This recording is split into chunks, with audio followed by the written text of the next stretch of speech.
We are being fed an agenda that is divisive. Perhaps another one that I think is less obvious than politics, but is perhaps more devious, is social media.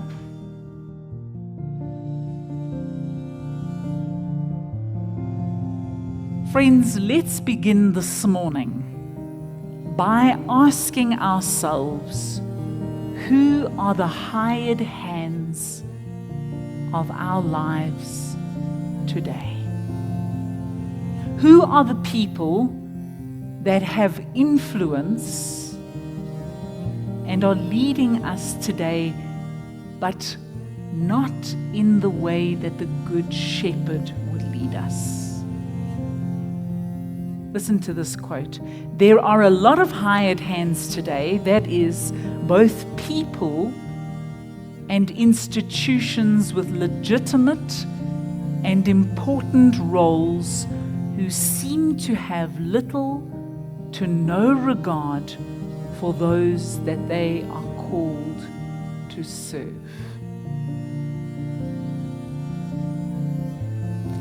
The most obvious one that comes to mind is politics and political parties. I see you smiling. And it's not just a symptom of South Africa, but it feels like it's a symptom that is worldwide. A real dissatisfaction with the way that our political parties and governments are leading our countries at this particular time. Yes, this is a voting year for South Africa. It is a crucial vote, many say. After 30 years of democracy, how far have we come? But did you know that there are close to 100 countries that are voting this year for different governments and agendas and political parties and municipal elections? There are nearly 100 countries in one way or another that are going to vote. We are being fed an agenda that is divisive. Perhaps another one that I think is less obvious than politics, but is perhaps more devious, is social media. Social media was a lifeline to many people during the pandemic when we were isolated from one another, but its motives are far from being altruistic. Their motives are tied to money, and they receive profits based on the amount of time that we spend on their sites.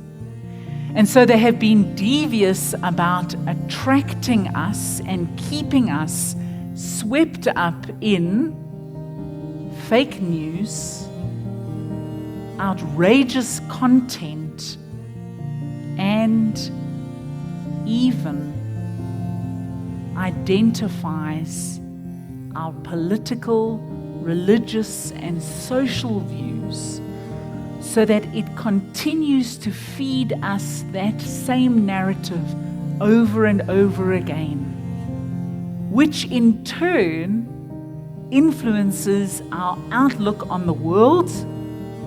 It makes us narrow-minded because we're fed the same kinds of things all the time.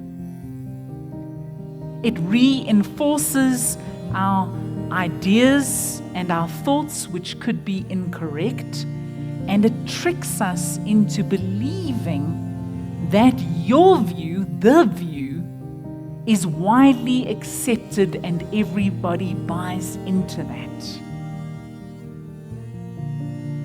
Do you see that? The algorithms and the AI and the technology works out quickly the things that you are interested in and then feeds you the same thing over and over and over again. We've lost perspective. We've been led down a path to believe that this is the way and our views are correct. We've been left unchallenged, and so we go further and further down the path. And all of these influences of hired hands have one thing in common. They emphasize self above all others. They tell us constantly that we need to think about number one. We need to think about ourselves. They give us false narratives of scarcity, insecurity, and they perpetuate fear in us. The messaging is consistent. It says, you do not have enough. You are not enough. You should be afraid. And image and things are what define us.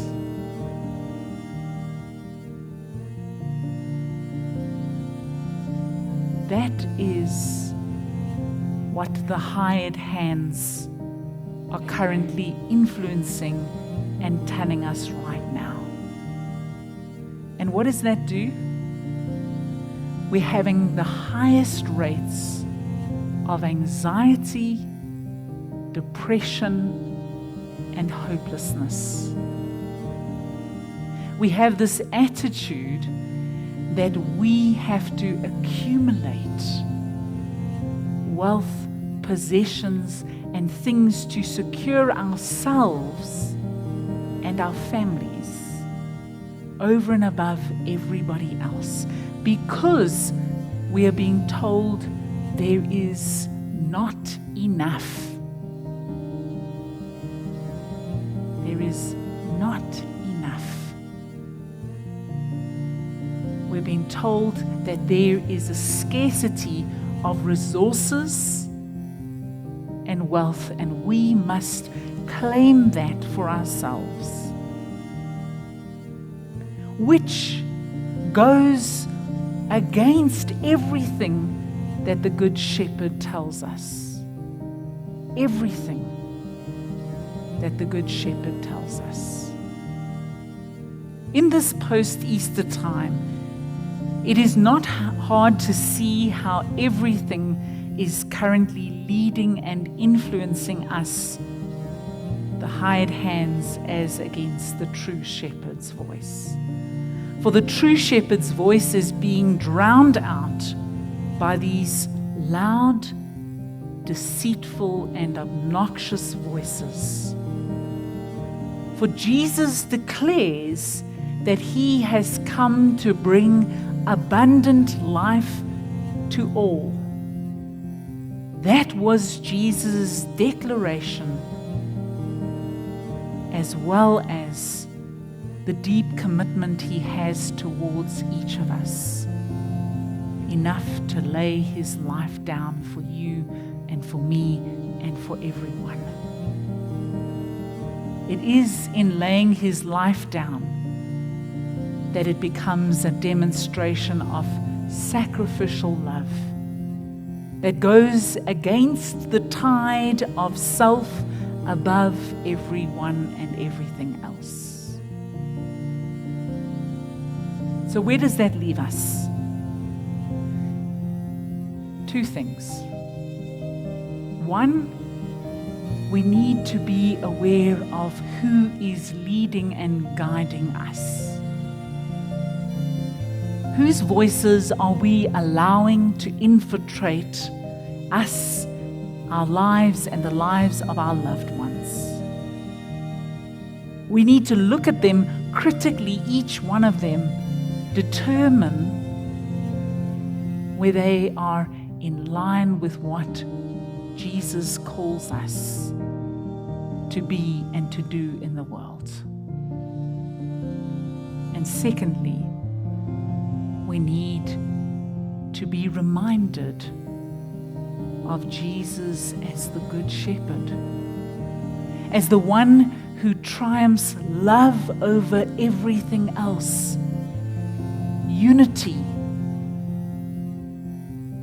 remembering and being concerned with others other than ourselves. Friends, do not allow yourselves to be led by the hired hand.